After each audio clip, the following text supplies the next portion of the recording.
We Got a Podcast was filmed before a live internet audience.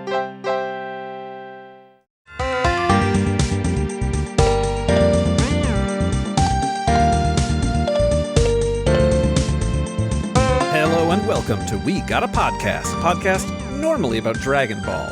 From Earth to JURAI to Geminar, we're going to cover it all. My name is Randy. And I'm Doug.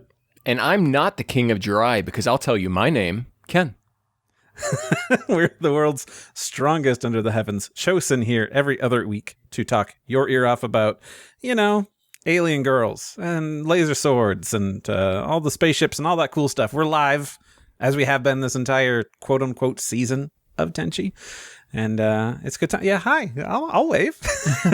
Doug was nice and waved. And I know he hates it when I bring up things that he does. That's Absolutely. Just for the video viewers. But we're here. You can watch, you can chat with us, and we're having a good old time talking about some good old 90s anime. So we're here to talk about like an episode and a quarter. I don't know how you'd really say that. Barely a quarter. Barely animated. Actually, no, really. maybe exactly a quarter. I mean, Tenchi episodes vary in length, so who knows, man? They do whatever they want to do. But we're doing this, and I think then we're going to be taking a little bit of a break since we're just finishing off a season here. And look, we got some granola manga to be reading. We can't be reviewing two things at once. That's a nightmare, and don't want to be doing that. Our brains would be too full of stuff. You know how it is. And normally, I guess I ask how you guys are doing. And we don't do that in this episode. But I just want to ask. When we watch Tenchi, you don't give up. Flying. That's true. I don't care how you think. I don't care how you feel. Just talk to me about Tenchi, and that's it. Oh, you'll forgive me. My AC is broken. So, and it's a hot one. It's like 90-some degrees and humid. So my brain is cooked. So this one will be special. But let's just jump into it, I suppose. Keep things rolling. Again, Tenchi Muyo, Ryo-Ohki, the OVA series. And we're doing OVA 2, Season 2, whatever, Episode 6 and 6.5, or 13 and 13.5 overall. It's confusing stuff, AIC anime, people who made Bubblegum Crisis and Persona 4, the animation, a whole bunch of other stuff. And we're just sticking with the OVA timeline. And let's just do this. Temperature check, guys. How did you feel about it? Doug, you're hot and fresh out of it. I saw you in my Plex watching that episode. So You can see exactly how late I am to watching it. Yeah, up to the last minute.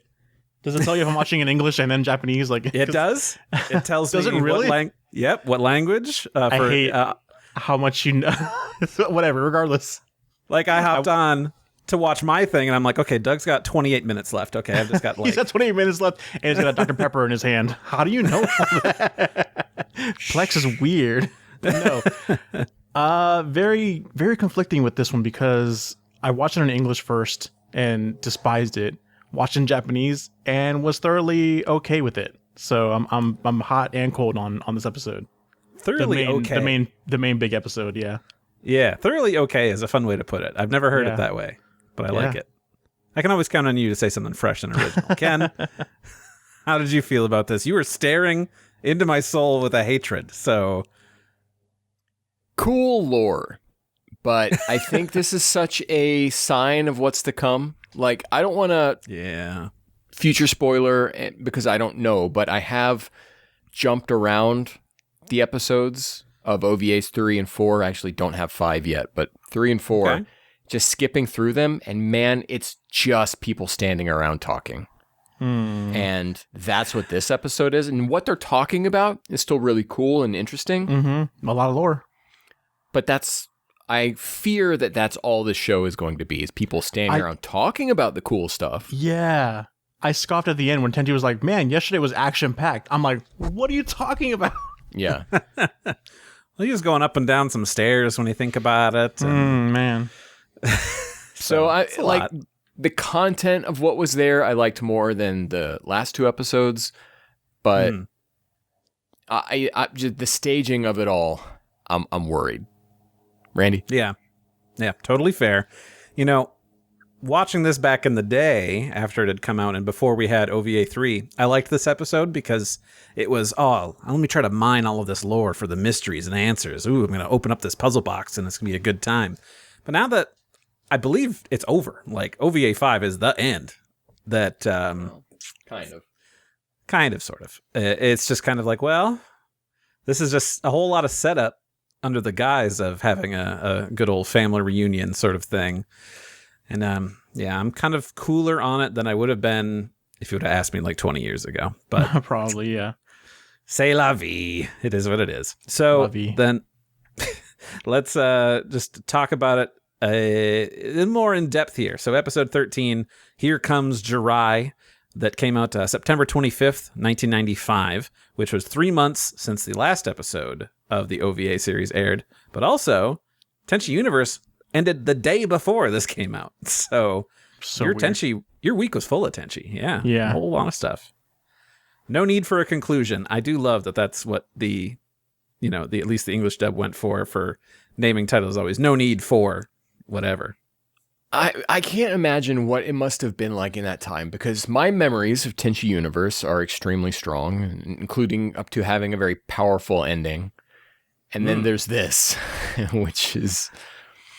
Maybe this was different at the time, because I don't remember disliking this when it was on Toonami. I do remember being like nonplussed about the fact that we switched over to Tenchi Universe and that this didn't continue. But maybe in 1995, not knowing it would be another 8 years before the story would continue, that this was more okay. Yeah. No, totally. I think also, for me, Tenchi Universe, I don't really watch too often, is just because it's longer and the animation isn't as great because, it was a weekly TV anime versus these OVA that are like, it's done when it's done, even though they kept on a monthly schedule for that whole thing. But the lore is different and it contrasts with what I know. So then it's different and I dislike it, but I should really give Universe another go. That's, it was fun, but, crazy week. If you were there in Japan in September 95 and, things are just going wild. So, this episode, let's see. I wrote a thing. Here we go. If you want to know what happened here. It's a big family reunion on Earth as the king of Jurai, along with his 2 wives, make the journey to visit Yosho, Ayeka, and Sasami. Miyahoshi's report has caused chaos in space. A suitor has been chosen for Ayeka, and Tenchi must battle him to keep her freedom. Where do we go from here? Before we jump into this, they never once say the king's name, right? Not in the dub. Out loud. Yeah. I had to. Oh, no. I was just like, I don't know. I was doing a quick cursory search and I found someone who has done like an AI audiobook of those true Tenchi things. So I was just listening to that for a few minutes and it's bad. I mean, like the AI voice thing, it's bad. But then they're like, the Emperor of Jurai, Azusa. And I'm like, where was his name? Because I remember when I was doing the episode, I was like, okay, Funaho, let me write that down in parentheses. What I thought was Masaki, but is Misaki. I put that down in parentheses, and I'm like, did they never give the king a name here? I didn't. I mean, it's been... Just father. Yeah, it's been known for a long time, so I think it was in novels and stuff like that, because I've known it's been Azusa my majority of my life, but yeah. I was looking for the fiance's name, but I didn't see it. I don't think they said it in the dub. I might have missed it, but they definitely did said it in the Japanese version. They said it in both. Serio. Okay. Yeah. So they said it like once. I want to say at least once, maybe twice in the dub at least, but dude's got a name and I love him, and that's just how it is. Yeah. But yeah, this episode is kind of weird. My first note, because we don't open with Tenchi and stuff, as kind of has been the last few episodes, was like, we're not going to show you what you want. We're going to show you something else. Well, that can be always interesting too, because it sets up a lot of stuff. Exactly. So we've got the one dude who is kind of like giving orders and things to Mihoshi while she's been out and about doing things. And I'm going to say, I don't really understand what the hell is going on here. Thank you. Me neither. With like the talking to the commander plus not talking to him, like it was really weird. Can you grasp on that at all? Yeah. It's just that I think this takes place like 2 months ago. This is like backwards in time a little bit, based on stuff that Misaki says later, or Funaho, or someone says. Anyways, that they're talking about this report and they're saying like, well, we're going to pass it along to Jurai, but we have to like heavily redact what's in here for like the official version of this. Yeah. And so they're just having that conversation. And then So it's like the commander is going to work up the redacted version and then give that back to Mihoshi's commander or like boss guy. And then he's got to be the one to write that report together, like in place of Mihoshi's official report. And he's like has a headache about that. I get that, but it was just like the way the scene played out, where the command, not the commander, but the guy is like, I need to talk to the commander, and then it looks like, from my point of view, he creates an AI clone of himself to then go talk to him because he doesn't want to talk to him himself. Because then he talks back to him. It was really weird, dude. Right, Randy? It was really weird. 100% exactly how I interpreted it from Doug, which is like he takes off his glove and he activates the shadow program, and there's like a little spinning model of himself. And then we have that conversation between him and the lion commander dude. And anytime like he's like wiping his forehead with like sweat or whatever in the video, and then we cut back to the other dude and he's just like in a dark room and he'll say something, you just hear the computer doing its thing. So it's like, is it just, I have to be in this video call, but I don't actually want to be on camera, right? Like, what was the point of this? He's the original VTuber. Yeah. Except he made it himself. It's his own VTuber. We did it. And it was just, then it was weird to me. They're like, this report is so long and thorough. We'll just have to do a redacted version. And then he just tosses it in the fire. Like, you would need that to go over it first, don't you? Like, or like he was like, submit what you have. And so, okay, yeah, we'll submit it. And then he just throws it in the fire. I don't understand, but I guess the whole point is just that Mihoshi's report got translated and it took 2 months to actually comprehend anything from it, right? Right. I mean, it took them 4 days to summarize the report, and then it's been a couple of months since the Kagato incident before Funaho and them made the journey out. Yeah. It's weird. Either way, there's a report that Mihoshi had on everything that happened with Kagato, and it's kind of caused a ruckus. Yeah. Watch it again, Ken, and tell me that digital conversation Zoom call did not make sense to us. Maybe it was fine to me. I don't know. Well, that's good. I was just like, what is the purpose of this? What are we trying to do? Anyway. The commander's from New York. Was that the voice he was using last time? Yeah. Was it? Yeah. The dog guy? Yeah. I'm trying to remember specific lines from like episode 4 he had an accent. I'm redacting over here. You know what? You got it. Nailed it. That was him. Yeah.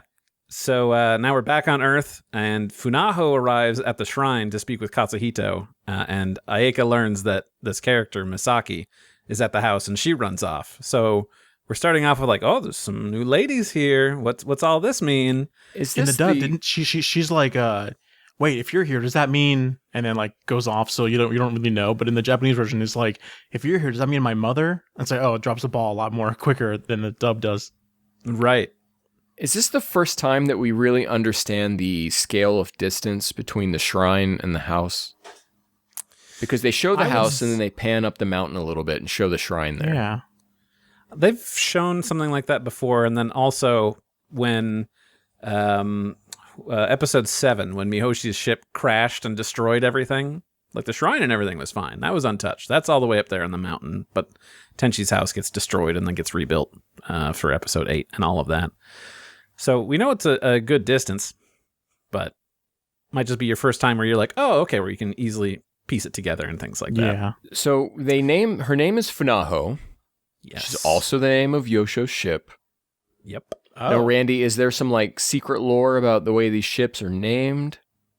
I don't know about the naming process, because they all do have names. Like Ayeka's is Ryo, and of course Yosho's is Funaho. Sasami's, it's weird because like she would have a ship of her own, but she also has Tsunami. So it's like, was she given Tsunami? Does she have another ship that's like, I don't use that because I've got the baddest ship in the galaxy here? I interpreted it as Funaho was talking about Tsunami. Okay. Like she knows. She would know. Yeah. Definitely now after that report. Yeah. Oh, yeah.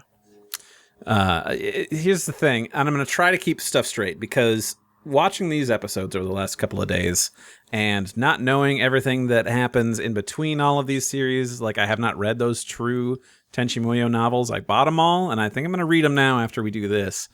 But there's a whole bunch of lore things in there, and there's the GXP novels, which I'm not going to read, but there's like... Those aren't even out in English. Yeah, but there's just so much stuff that I was like, I'm just going into a wiki, and just give me the spoilers. Just tell me all these things. So I got to try to keep everything straight in what's going on there, and like... Yeah, so... Like, it's weird. Real quick about GXP, I don't think we have to watch it, because I don't think that it's even considered canon. And that the books are the canon version. Ah, okay. Gotcha. So that's fair. Don't have to watch GXP. I was kind of looking forward to it. Is it not even I could do it on my fun own. Watch? I was gonna say if it's a fun watch, I don't care if it's canon or not. Okay, Randy, you get like 6 episodes in, and you tell us. Okay, I can do that.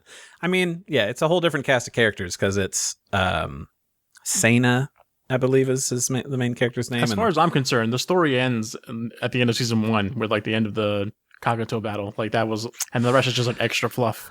That's probably a good way to look at it, Doug. I like that. Anyway, we cut back to the Tenchi's house. So here's the thing: as we brought up before, Tenchi's last name is Masaki. Ayeka and Sasami's mom is Misaki. Mm-hmm. It's just so annoying. Anyway, there's no pronunciation difference in the English version. Right. Yeah. Because it's, Masaki or Misaki. So yeah, I'm watching it like, oh, this is where Tenchi's last name is from. Nope. Yes and no. So Ryoko is at the house, and I keep trying to say Tsunami. Sasami is cooking. Somebody's at the door. Sasami's like, I can't do it. Ryoko, will you handle it? Goes to answer the door, and there's she's greeted by a blue-haired woman. I just love this whole thing. And she assaults Ryoko, thinking that it's Sasami, and she must have had a hard life. Yeah. And she used to have such soft and beautiful hair, and she's dyed her hair, and it's all hard and pointy now. Yeah. The way she's dragging her by her hair around is so funny. Ryoko just being upset, just like, you're not listening to me. I'm not Sasami. I'd live here or whatever. And Misaki just like not bothering. It just like, I'm just in my own thing. And God, the hugging her super tight, and like Ryoko is just like cat looking face, just resign everything. Listen, lady. I'm sorry to tell you, but I'm not. And then Sasami's like, Sasami who is walks at the out. door? Yeah. This scene tickled me because it just ignored the bullshit that happened with Ryoko at the end of the last episode. Yeah. It doesn't matter. But the 13.5 kind of does. I know.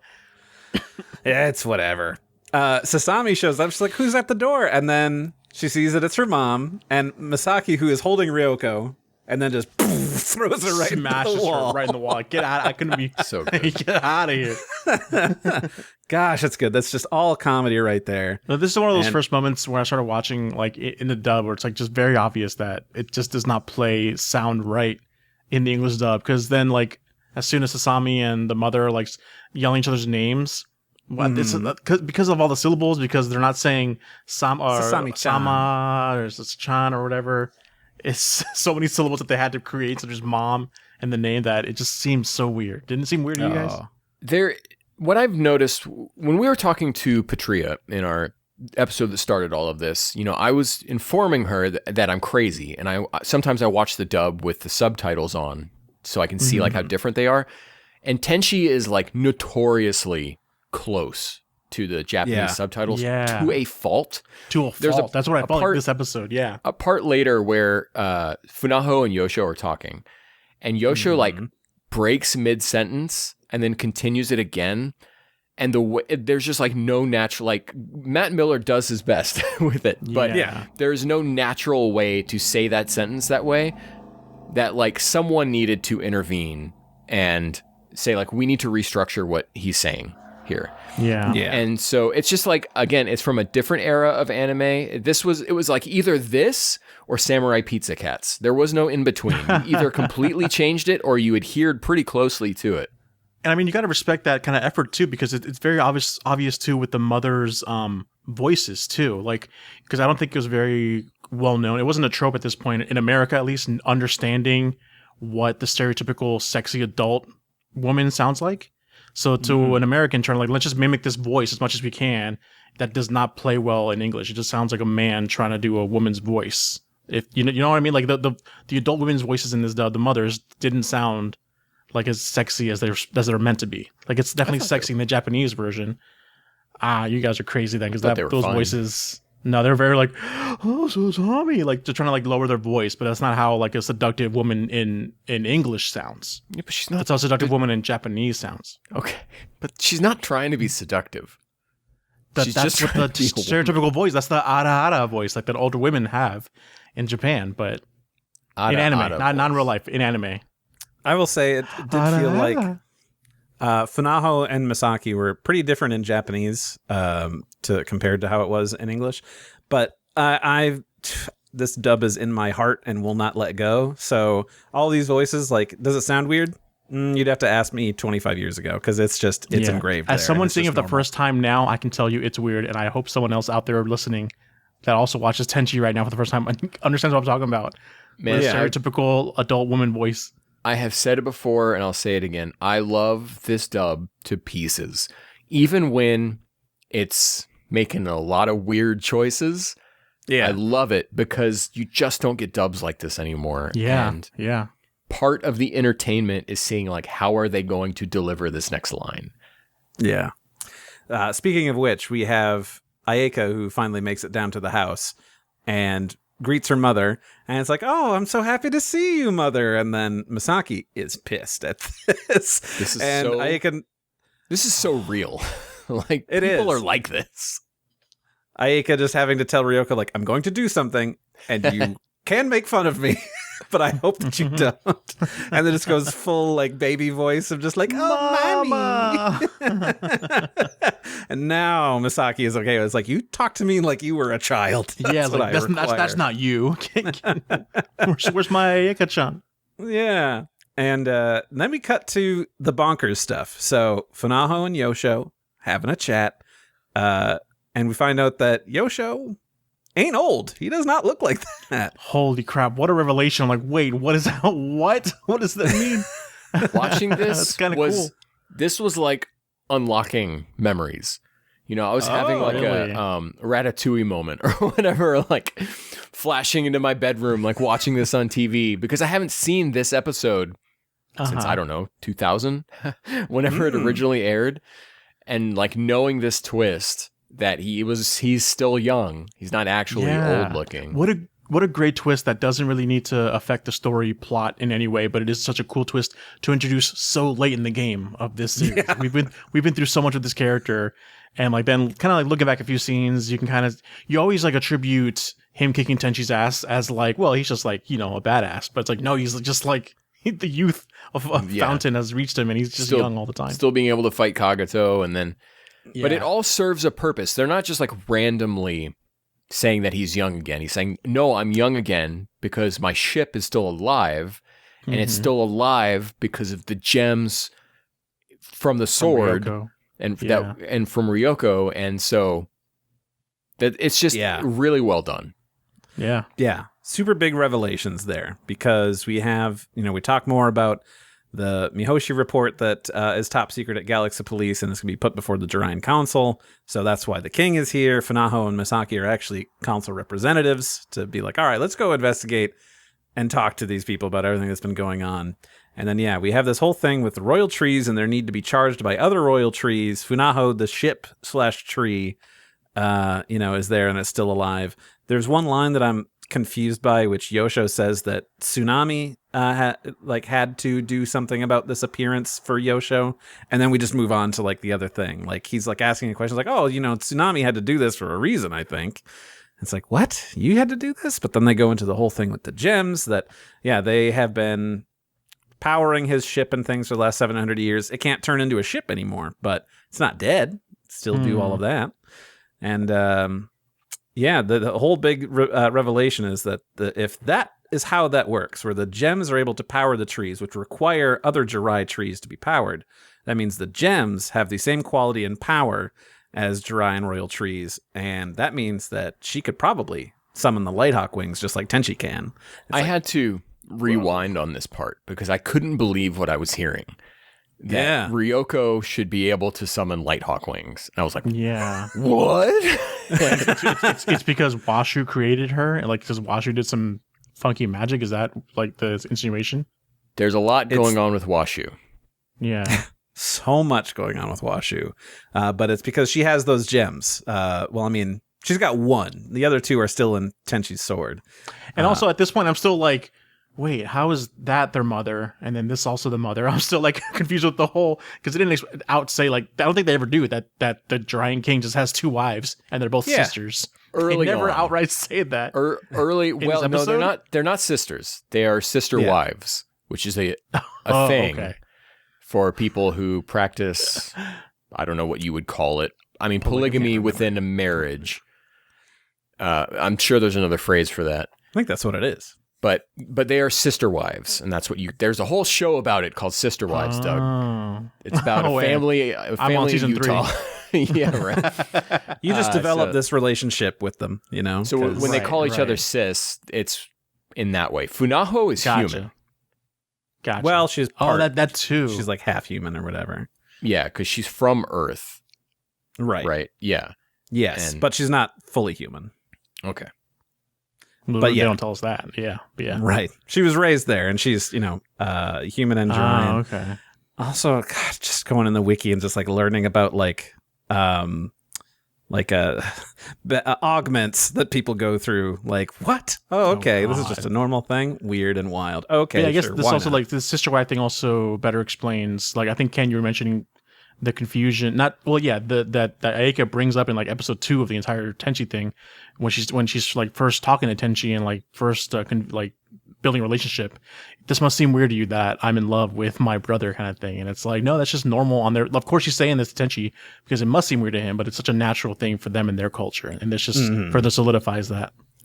And they are half siblings because they have different mothers. Because Funaho is Yosho's mother, Misaki. Not that it's still right, but don't judge Juraian culture, man. That's Wow. They do what they want.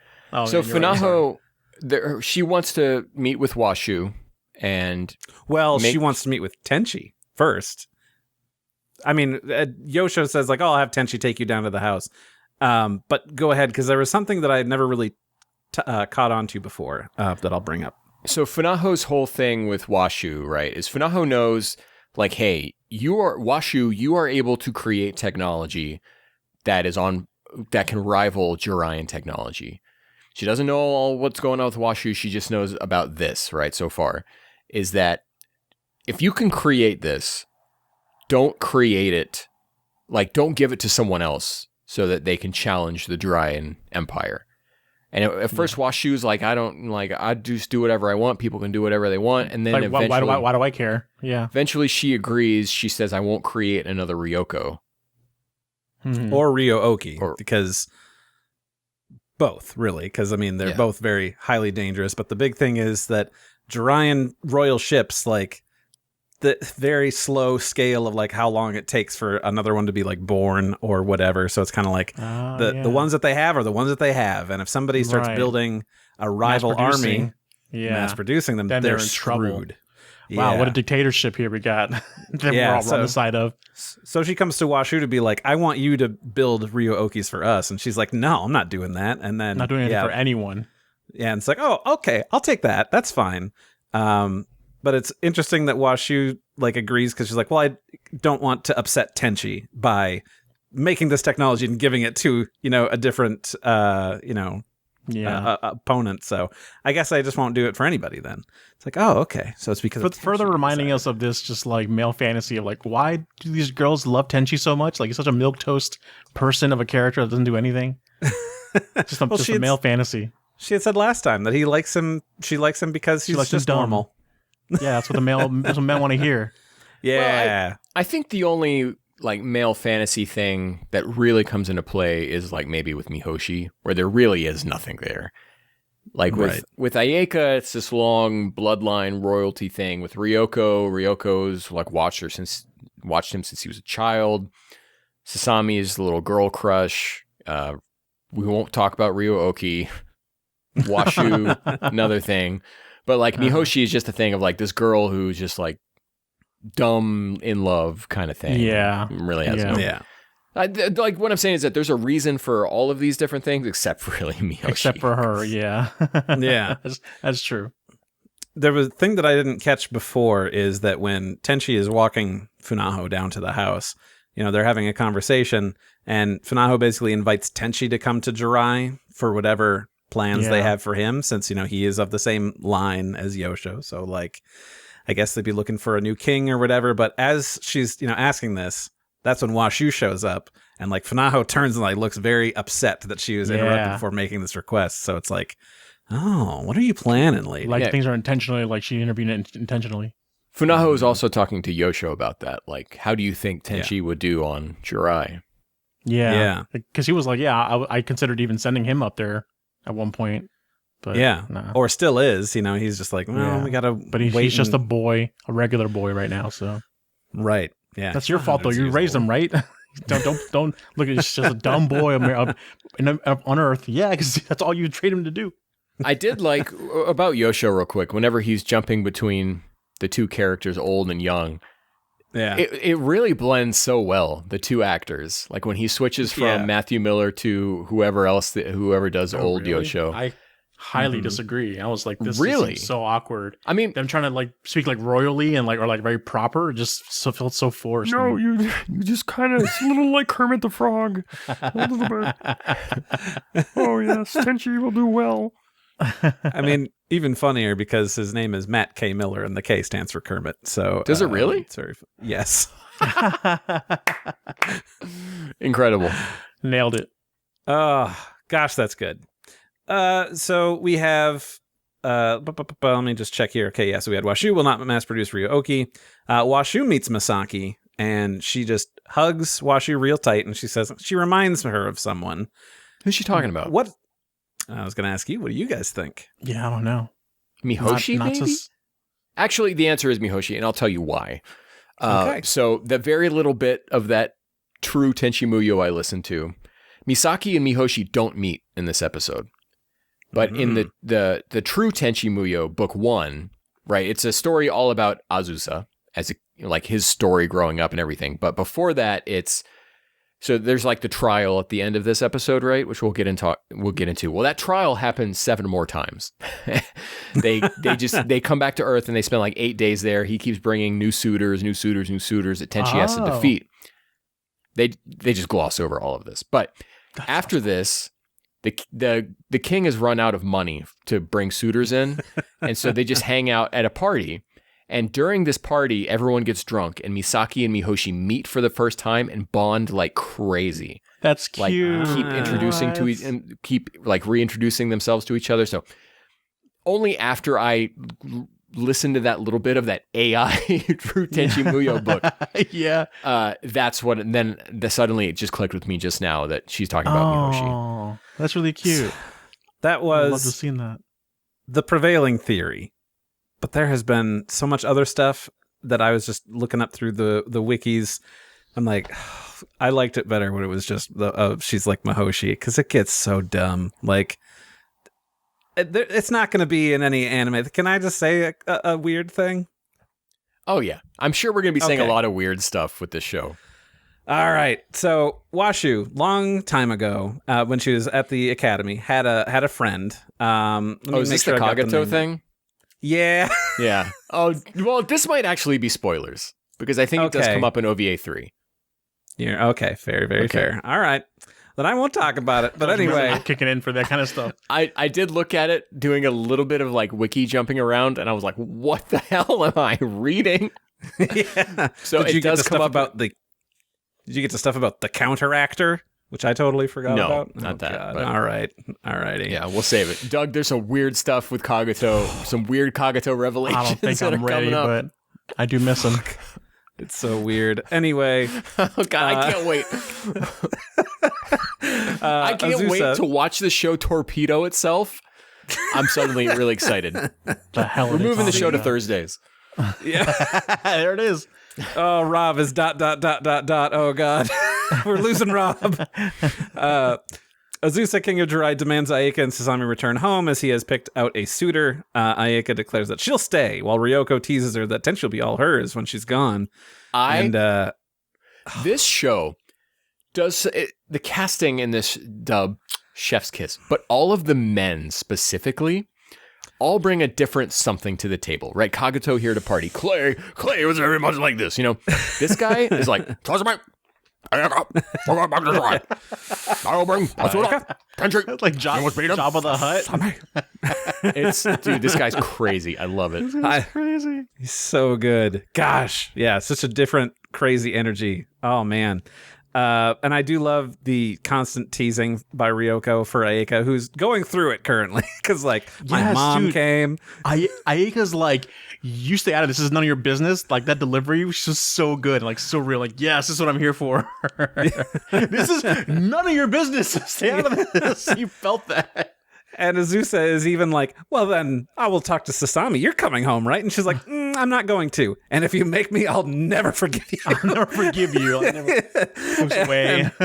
And cute little Ryo-Ohki is like, oh no, it's such a tense situation and people are mad. And she's got her little song and dance. So she walks over to him. Cutest fucking thing, dude. Is it the same song in Japanese? Nope.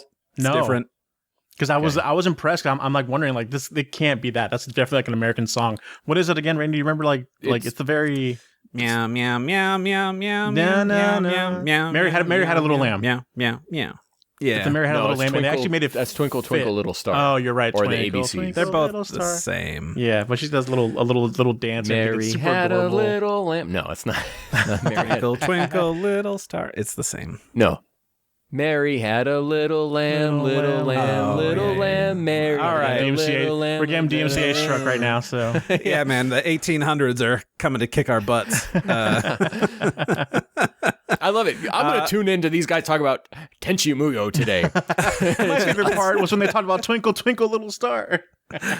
I just love that Azusa is just like, what the flip are you doing? what so the heck she is just this? does it again, but with more tears in her eyes, and he's like, "Oh no, that was so good. You're a real little trooper. This usually works. This makes me happy." So she's thankfully diffused the situation at least a little bit. Tensions are a little bit lower, which is great. And then he says, "You know what? Fine, you girls can stay here, but on the condition that Tenchi can win a duel against his chosen fiance." And enter Serio, who is very theatrical, to say the least. Oh my God. They definitely went with the gay voice. And then I'm like, watching Japanese, I'm like, oh no, he's just a typical suave guy. Like, how did they turn him into the obviously gay? Was that like I don't know what kind of choice that was? This is where you can tell inflections in Japanese, right? That's a common misconception. But what you probably can't tell is dialects and accents. Mm-hmm. Yeah. So you don't necessarily know if that was or was not like the Japanese stereotypical depiction of a gay man. So it could have well been.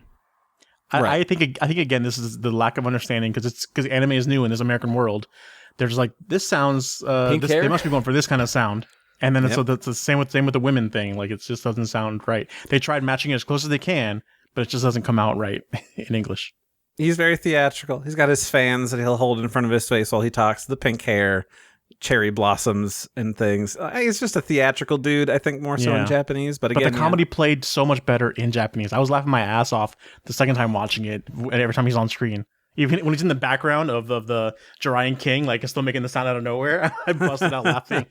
Oh, see, I love their choice for the English dub of just things like, Princess Ayeka, you look just fabulous. Just like that, yeah. Oh, I love you're this the only one who's allowed to speak like that. Thank you. I didn't want to, so like, I'll let you guys do it, but I might clip you out of context and just post it online. That's fine. No. Two straight guys beat up a gay on a Tenchi podcast. Whoa. Oh, God. Live. So of course they're like, oh, so that means that we need to cheer for Tenchi. And Ryoko's like, oh man, no, I don't think he should, what is it? He shouldn't do it. No, she's like, yeah, don't do it because I want Ayeka to get I want Ayeka to get out of here. Right. And then Masaki's like, pulls out the bill.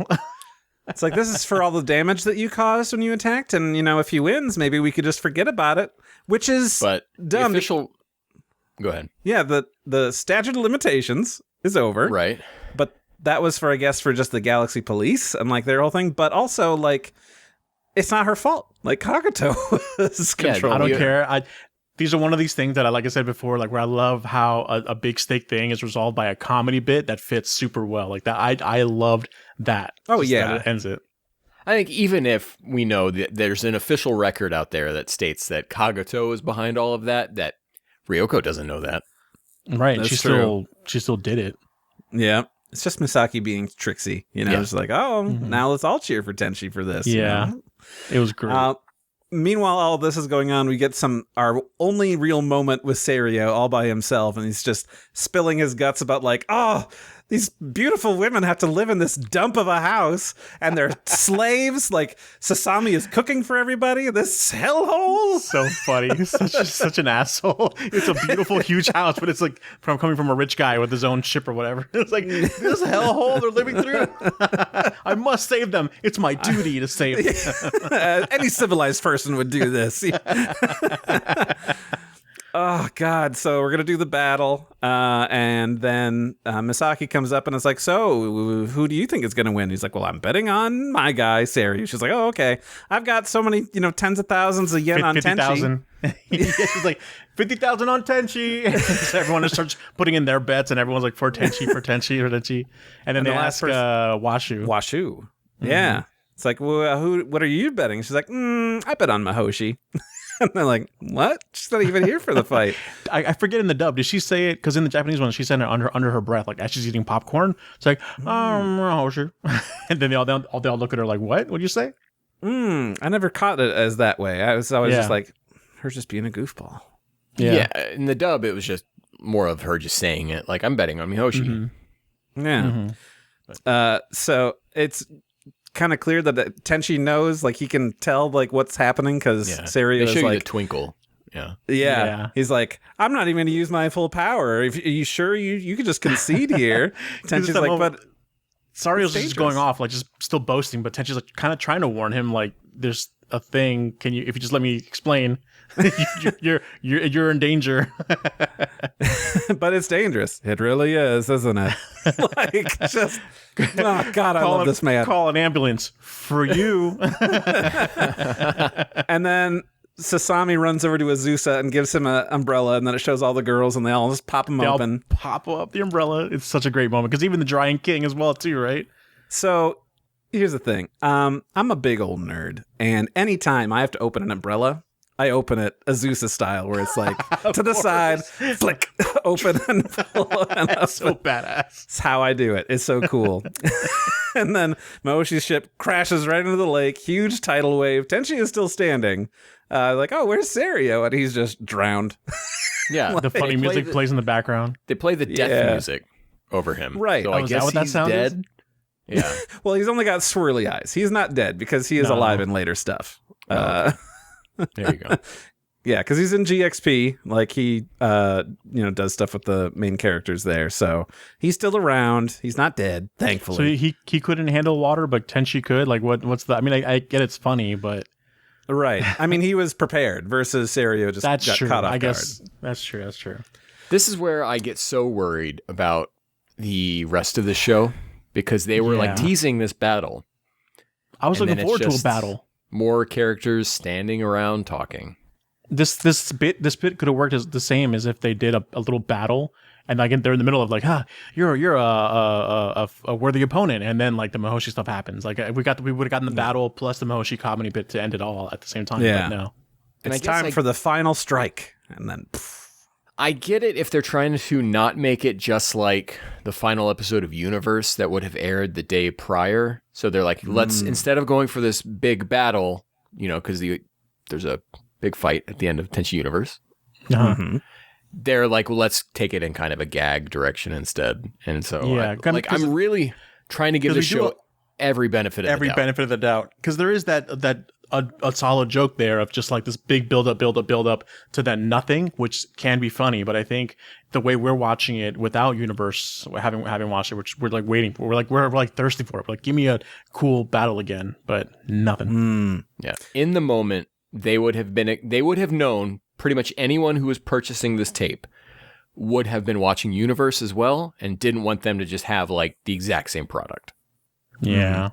That's fair, because it I is was really back looking to back. forward to a battle with those two, though. It would have been a little kind of fun to see what Tenchi could do.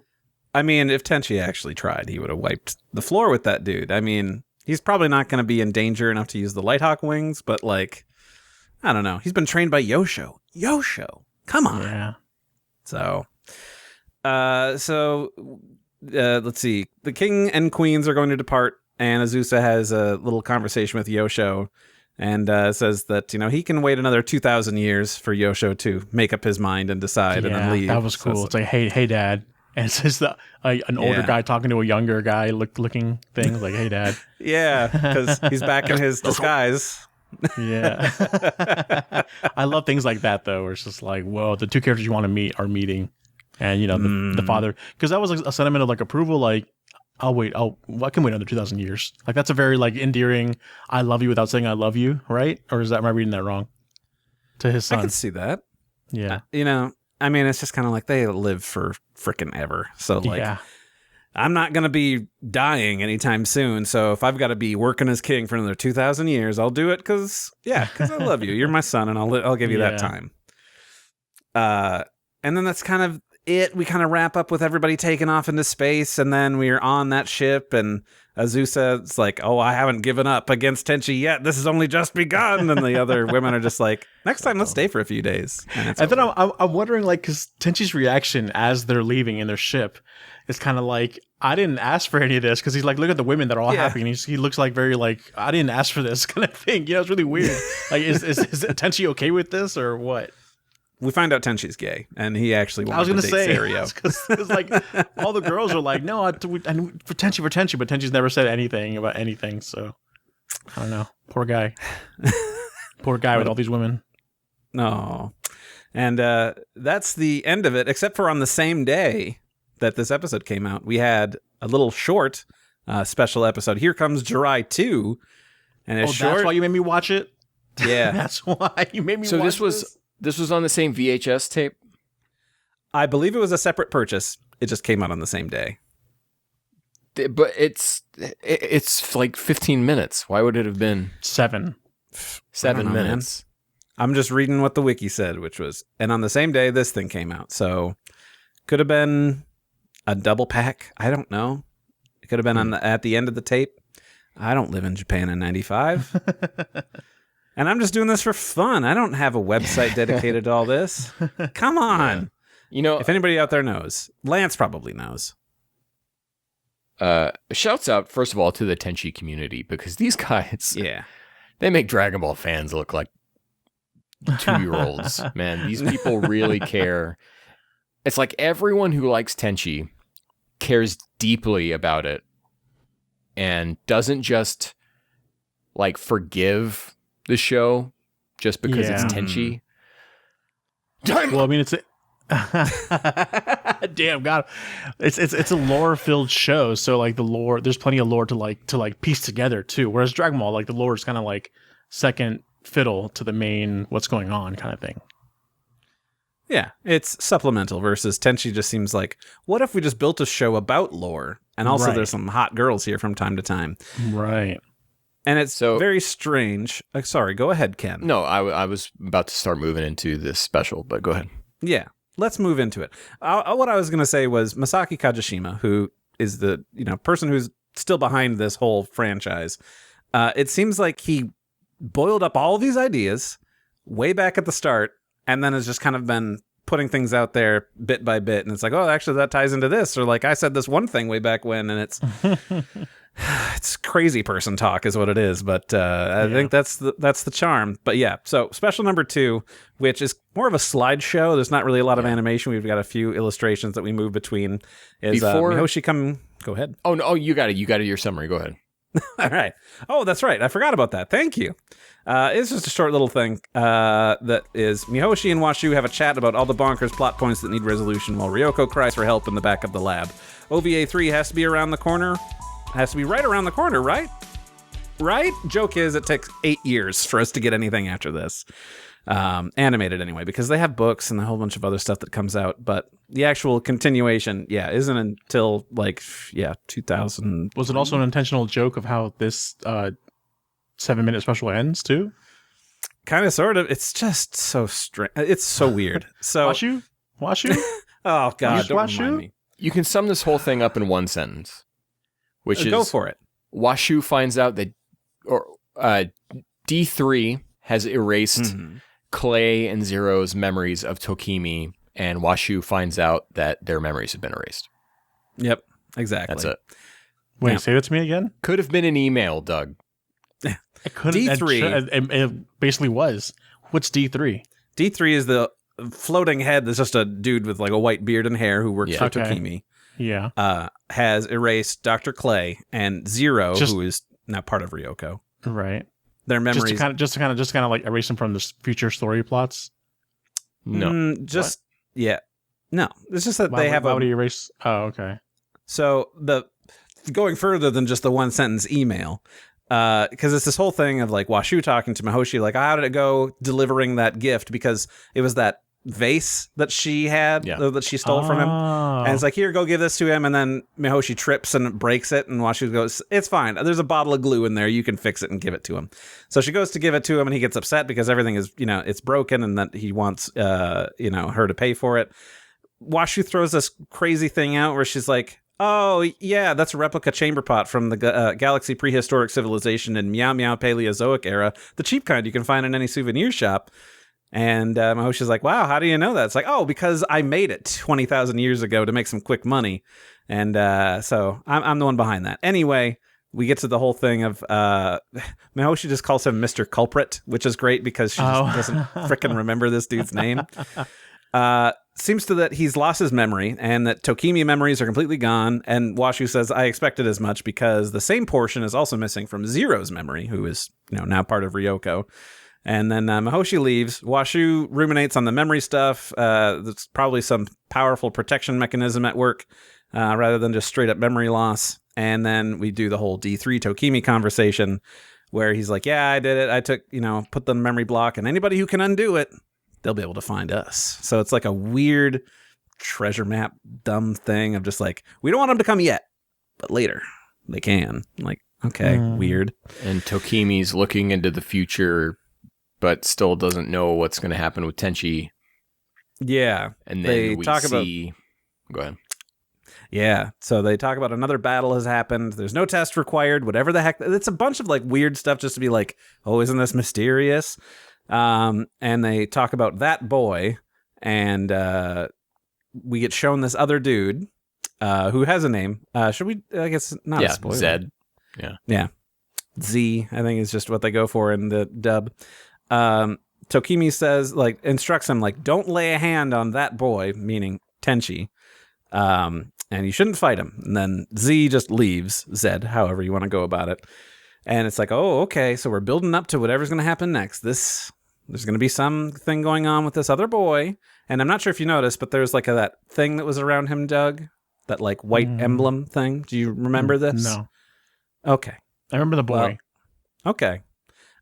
He had like what appeared to be 5 Lighthawk wings versus Tenchi's 3. Snap. Yeah. So then we cut back. Ryoko is still just hanging out back there, naked, crying in the dark for Washu to come get her down. Like to the point where she's like actually sobbing like a child. And then Washu is just back there with a video camera. She's like, oh, I had to record it all on tape because it's just so cute. That's the joys of motherhood. Like, what the fuck is this? Yeah. Don't understand for the character's purpose for Washu or anything. Like, is this a thing that we do in Japan? I'm like, let's torture our children and record it because it's crying is so cute. I can kind of see that, but like, I didn't get a chance to watch this one in Japanese. I really wanted to because just the calling out for Washu repeatedly, it's one of those things where the strength of this tiny 7-minute episode, because it's like a slideshow, is that the actors didn't have to abide by mouth flaps. Yep. So they could just act as much as they can and everything like that. And but for whatever reason, I think they gave Patria just the script as opposed to just like cry out for her, cry out for Washu in pain. And we'll just use it. It's like, no, we need you to say this word, this word, this word, this word. It really read that way to an awkward point. And everything felt really weird about that last scene. Ken, how did you feel about it? About the acting? Yeah.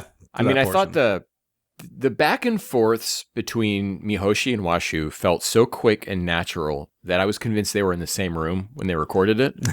Right. And then the Ryoko stuff, I wasn't really concerned about that, as I was more just uncomfortable with the whole thing. It was like flashbacks of episode 7 again. Yeah.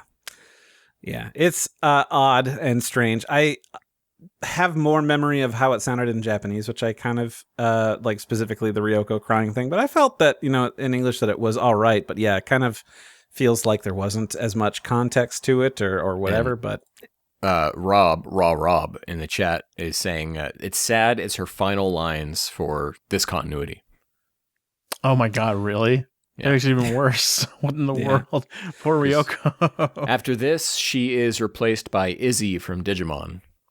Right. Oh, not only that, the actress is done in this OVA. Yeah. Mona Marshall takes over for Ryoko for OVA 3. So, and I feel that she does an okay job. Just that, not anywhere near. Yeah, Patria would have still been doing Universe in Tokyo and the movies, but as far as this continuity that we're in, this is it. Yeah. Wow. Once it changes hands to Funimation doing it, she does not return until Tenchi Muyo in 2016, 2018, something like that. Yeah. Now, I think at this point I'll stop watching in English. I don't need to if Patria's on it. I'm just gonna. Well.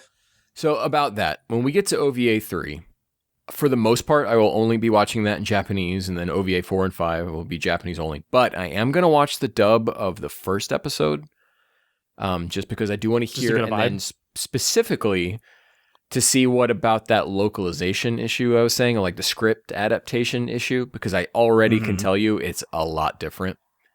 They definitely loosen up on the wording and everything. Yeah, and so we're now in like, I don't remember when Funimation did Tenchi OVA 3, but we're going to be in like post FMA, just that era. So they've got more anime under their belt than just Dragon Ball and Fruits Basket. Yeah. Thank you, Rob. 2005. Because I would say had to have been post 2004, because I remember buying the DVDs, driving myself, and I got a license. I was 16 in 2004, so I'm like, had to be post 2004, but shortly afterwards, because I was still in high school. So that means they were still doing FMA, because FMA finished when I was in college, which was in 2006, 2007. I was buying those DVDs.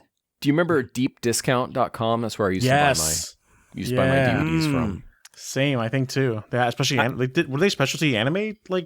No, but they had a shark icon. It was like, hell yeah. See, I had a Sam Goody in the town over from where I lived, so I went to Sam Goody and I was buying those DVDs. But otherwise, then internet. I think that place, and then eventually Right Stuff and all that. But jeez. Anyway, that's the end of OVA 2 and all of that whole spiel. What a weird episode. Yeah, strange place to end Tenchi, but Dragon Ball Z was still airing on TV. It hadn't quite yet finished. Speaking of that, wasn't Ryoko's tail sometimes black? And then I remember in this episode before it was like red. Was it always red? Throughout like all of OVA 2, she's wearing a different thing every episode. So this is just a variation of her costume. Yeah, the tail is a costume? Yep, not part of her body. We've seen her naked plenty of times, Doug. Yeah, but and then sometimes she had tails, and I was just kind of confused about that. But I don't know. Just part of a costume, I would assume. Yeah, that's kind of cool, I guess. She's a furry. I didn't realize. Oh, Ryo-Ohki makes so much more sense now. So, Anyway. Dragon Ball Z, episode 279 on September 20th, 1995. Now, can either of you tell me what's special about this episode? 279. So we're only Ryoko makes a guest appearance. we're only like 15 episodes away or 14 episodes away from the end of the From the series. ending. So 12. This is a Kid Buu situation. Mm-hmm. Is this the big Masunaga studio cockpit fight? This is the final. This is the final cockpit Masunaga episode of Dragon Ball. Who's that? Period. What's that mean? Do you remember when we did our They're the bad quality drawing artists? go-to favorite, Yeah. and I picked the Goku versus Cell episode? It's that same studio. Oh, So, like, frankly, my favorite. the good studio. one, the good one where like Kid Buu's blasting, Goku catches it, like does like a hop above the blast and everything. Yeah. And this has like that Yeah. great shot of like Goku looking up and Vegeta watching. There's fire. like a lot of great shots. Yeah. Yeah. Super solid episode. So it was nearing the end. And as far as I'm concerned, really was the end of the show if this is the final Masunaga episode. But yeah. Mirai o Tsukame, Uchu o Kaketa Dai Kisen. Sees the future, a decisive battle with the universe at stake. This is Goku and Vegeta do rock, paper, scissors, see who fights Kid Buu, Pure Buu. And then Goku fights Pure Buu, turns Super Saiyan 3 at the end, and then that's it. Yeah. How really about good them fight. Backstreet Boys, Doug? Oh my god, don't make me. I didn't even prepare. I have the Google page up, but I didn't look anything. Come on, Really? Doug. Oh, specifically in September 1995, they released their debut single, "We've Got It Going On." I bet you have been saying that for the past 10 episodes of Tenchi. That's Yeah, just been I the think same, encompassing. They've released We it tried again. to give you months, but you Yeah. but Something about the number 69. 69. 5 in several European countries and peaking at number 69. Nice. Nice. That's it. Well, that's cool. That's great. And then I just wanted to shout out here, Mugen over in the chat says, I want to say Funimation was the distribution for OVA 3, but it was the dub production was done in LA, not in Texas, like Dragon Ball Z, FMA, etc. Likely done by Bang Zoom. And Rob says, that would explain why Tony Oliver was in GXP and OVA 3. So yeah, that makes sense. Keep it quiet, dog. Sorry, my dog is barking right now. My dogs are barking. Just specifically that one back there. It's so cool how he can bark but not move. Well, I mean, he's got an SH figure on his hand, so he's content. He wants to chime in as well. That's fair. He thought the Backstreet Boys had it going on as well, so he agrees. Oh, gosh, I love that. So then we've got our skeet that we put out over on the Blue Sky, talking about this episode to hear what you all had to say about it.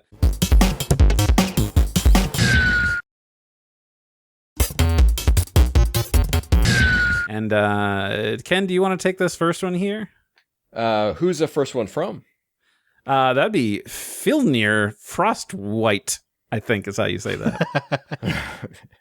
But that not for me. Okay, I see. Never mind. You know what? I forgot. I have to switch to the correct account because otherwise I'll then read it's this not gonna show one up. from Filnir because you're gonna have to read the one from Rob because it has it has another decoded message in it, and I don't have access to decode things live during the show. But Okay. Filnir says, was so confused, like, oh, okay, so let me put some context on the way I worded this prompt was, we're at the end of Tenchi OVA 2, and we need to know what you thought of the final episodes Toonami showed before they switched over to Universe and confused everybody.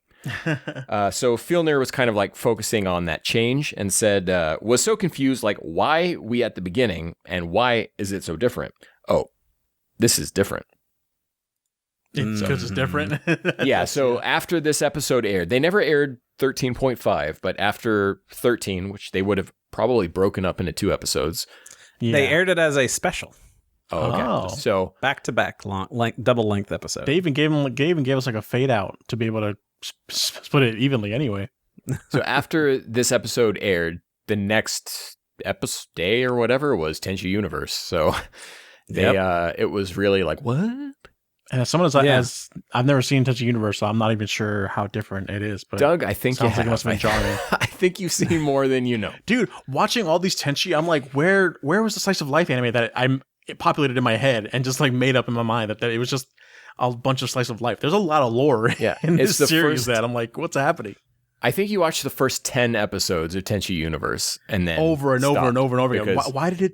But it cemented such a like nostalgic or such like a presence in my mind. Like I never forgot about Tenchi. What was it about this show? I mean, it must have been the magic that everyone experienced too, because a lot of other people also remember Tenchi, whether it be just because it was like your first anime ever kind of thing or close to or whatever. But I don't know, something about Tenchi, just those first 10 episodes really cemented in my head. And This it was its own I'll show. tell you, for me, this was really like the first show, and it's going to sound like weird, but this was the first show or first anime I watched that felt like unabashedly Japanese, which is a really weird Absolutely. thing to say because like No, I Dragon get Ball it. definitely is, Gundam definitely is, but this Not was even like, really. this took place in Japan.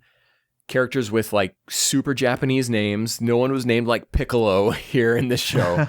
You know, Shinto shrines. yeah, so like just Yeah. very Japanese. And so I think for me, that's why this series is so like imprinted on me. It's just that this was like more Japan than anything. Even Yes. I mean, Sailor Moon took place in Japan, but we were watching the Yeah. Deke version, which might have well been San Francisco. I don't know. Yeah, Right. yeah, no, 100% agree with that. That definitely is part of it. So then we got Rob here, Raw Rob, as we like to call him. The finale for season 2 of the OVAs. I still have the same feelings about this episode when I first saw this and on a rewatch.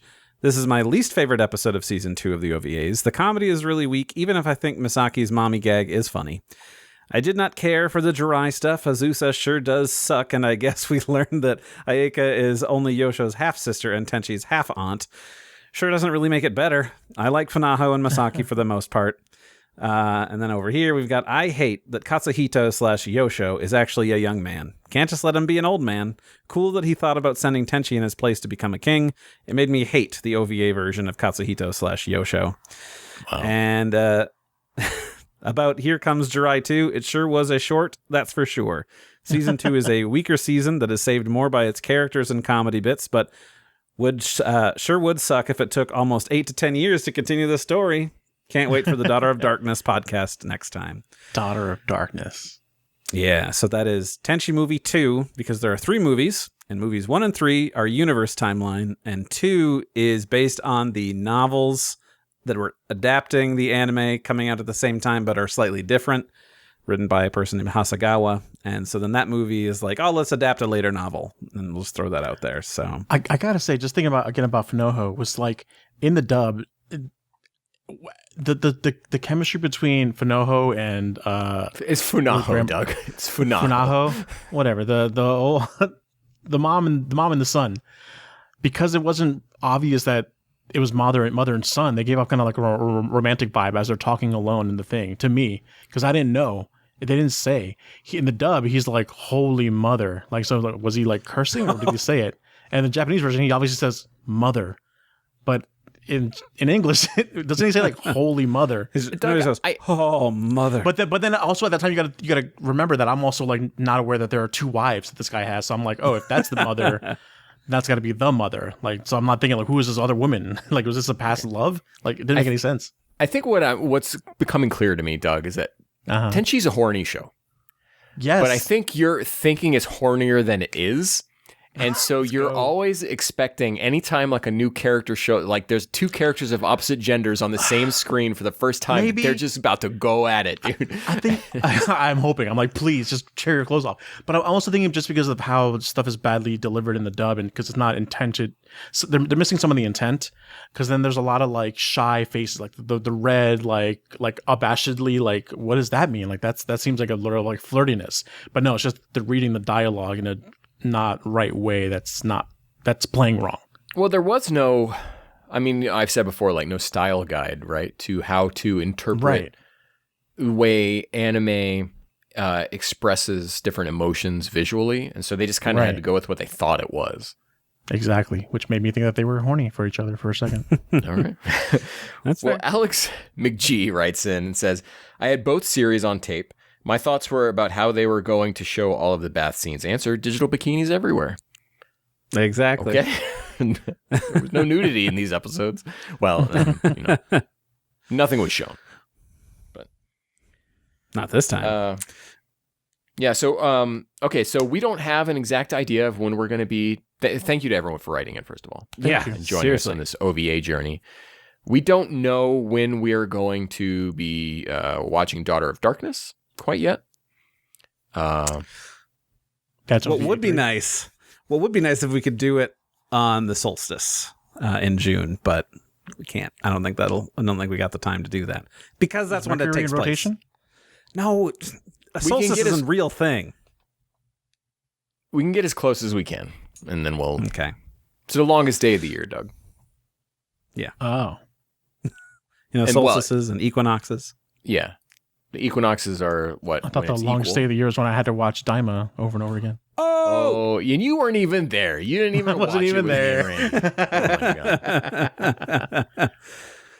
Yeah, so we don't know when, but we want to get to it. It's just that we got to get through some granola here before we can figure out when we're going to be. Well, go on there. We'll figure. Daughter of Darkness is coming next, and then after that, we'll take another break and we'll find OVA 3. Mm-hmm. Oh boy! Oh no! Right. I wanted to shout out here again. Mugen in the chat says, "I would love you guys to review Universe and Tenchi in Tokyo." Boy, I would love to do that too. I don't think. At least not for a while. We want to get through this. We'll see. We'll probably get for more Tenchi after a long break of no Tenchi. After we get through OVA 5, we might be like, never again. I can't trust this show. So, okay. So we're 13 episodes in now, and really some of those episodes have been longer. So really like 15 episodes in. Yeah. The thing to think about is that these are 26 episode series each. Universe in Tokyo, GXP. Really? War on Geminar may not be that long, but I think that's only 13, but I think they are longer episodes. Yeah. Dual, I think, is like 11 or 12. So there's a lot here, and I don't necessarily want to do that with a series that's long, that's that lengthy. So we've talked about this a little before. I don't know if in the episode or just privately and on YouTube comments with people, but like if we do Tenchi Universe, or even if we do GXP, like probably break it in half. We just, each three of us go privately on our own, watch those, and then come back and do like a halfway point, like discussing the series as a whole. We're not going to be able to be as like nitty gritty with it, or it'll be like an 8-9 hour podcast. And I don't want that. I don't think you want that.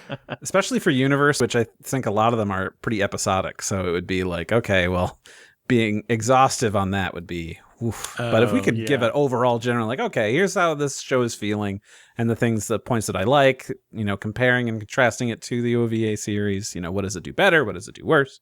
So on and so forth. Is GXP just like them in space, like doing like police GXP stuff? takes place after OVA 3, and it's about Tenchi's half-brother? Half-brother, something like that? No. I have no idea. Anyways, it's about this guy named Sena, right? Or is that the other one? Tenchi's unlucky nephew. So okay, his nephew. But it's not Taro. It's a different nephew. So much family. So much hidden family. Dude, you don't even know. You know what I wish when on episode 13.5 or whatever, when we saw the boy, whatever that was, made me think I wish that there was a equivalent as Zero, but a Tenchi version, like a Tenchi clone, but it's like suave and sexy and smooth with the ladies. And then like eventually Zero and this Zero Tenchi like kind of like fall in love instead and like so have them own. You're thinking of what happened on Family Matters when Steve Urkel accidentally did that to himself? Yeah. That's an interesting plot point. I would love that. He and Laura got together. Because we don't get that much from like Tenchi. He's just like the nothing kind of character. It'd be nice to see how the girls react to like a suave Tenchi. Because like some of them will obviously like kind of like it at first, but it's like, no, he's too much. But then it'd be like the perfect balance for Zero for whatever reason. And it would just be sweet. If I could write a Tenchi short story, which I'm sure a lot of people have because this kind of show invites itself to fan fiction. Yeah. But yeah. All sorts of fan fiction. So that's kind of where we're at with Tenchi. Do you guys have anything else before we go ahead and start closing this out? Well, Rob says, by the way, Ken and Doug, I would recommend the No Need for Tenchi and all new Tenchi Muyo by Okuda Hitoshi. I recently finished reading them because those were two different manga series that they have going on. I've thought about it. They're offshot of OVA 1, and boy, I wish they animated some of these stories. And it's true. I don't think I have them in here, but I do have a couple of volumes somewhere, but they're also available other places. But yeah, they're interesting and weird and fun and funny, and it's a good time. Let's see. Mugen GXP was broadcast on US Toonami when it came back in 2012, but was soon taken off air because, according to Jason DeMarco, the show was absolute shit. I had fun. It's a whole new cast of characters. The genre changes for like the last 6 episodes. It's very strange, if I'm remembering correctly. Like suddenly now I feel like the genre changed for Tenchi the first 10 episodes we watched, and it was done beautifully and wonderfully. I mean, all girl slice of life to like the Nagato stuff. Kagato. I'm talking about GXP. I know. Okay. I'm just saying that shift of a genre isn't just a bad thing. It can be a good thing. Yeah, well, for sure. I think GXP aired before OVA 3, but timeline-wise, OVA 3 comes first. Correct. But we were talking about airing it in America in 2012. But yeah, it came out before OVA 3, but takes place after. And I'm just so glad after this we can stop talking about when stuff comes out and when this whole Tenchi episode theming. Never makes sense to me. GXP is after OVA 3, but before season 2, episode 2.5, and I'm just like, I'm done. Well, we got Randy and I are here to take care of the timeline, Doug. You're just along for the ride. Don't worry about it. Just don't ask questions, and you won't have to hear about all the other stuff. Because it's when you ask questions, we like, okay, we got to explain how this goes. Just watch what we tell you to watch. I will not ask questions. Yes, sir. Doug, this is like that domino meme where the guy like pushes the thing. It's like Doug joins the Daizenshu EX forums, and then it's like Doug's confused about the Tenchi timeline. Doug corner screaming institutionalized about Tenchi GXP. Here's your thumbnail.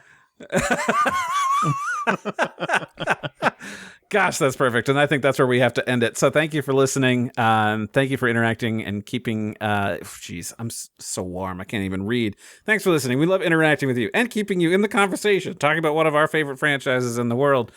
You can post at us on our Blue Sky. That's at wegotapodcast.com. Or you can email us at wegotapod@gmail.com. And you can find me at JourBazDoug. And I'm at detectivex.bsky.social. And I'm Saberbreaker at wegotapodcast.com over on BSKY as well. Okay, so that brings us to an end of yet another Tenchi OVA, and I think going forward, I'm just going to call them seasons. We're kind of at the part they dropped OVA anyways in the way that they marketed the show. Thank God. And we'll talk about all that when we get to it. Now, over on the Dragon Ball show, of course, we are finally... Oh, man, for those of you guys watching live, I'm so excited for the first of our granola episodes to come out tomorrow. We say some spicy stuff about this arc apparently in relation to a Dragon Ball anime that just aired. So look forward to that. And so that's going to continue. And that's going to continue for one more episode. Then we're going to take a break for a very special We Got a Podcast 109th episode celebration. Look forward to that. 109th. And then after that, we will continue the granola arc, which I believe will be 6 parts when all is said and done. So we love doing these podcasts. We love having you here. We love having you here live, listening to us after the fact, however you consume the content as the I don't care. Thanks for listening. Subscribe, review, tell your friends about this show. This is not a show you should discuss on the playground. So discuss it at the workplace. Don't tell your moms about this either. Your mom don't discuss it at the workplace. HR is gonna. Anyways, we'll catch you Matanator. Bye. See ya.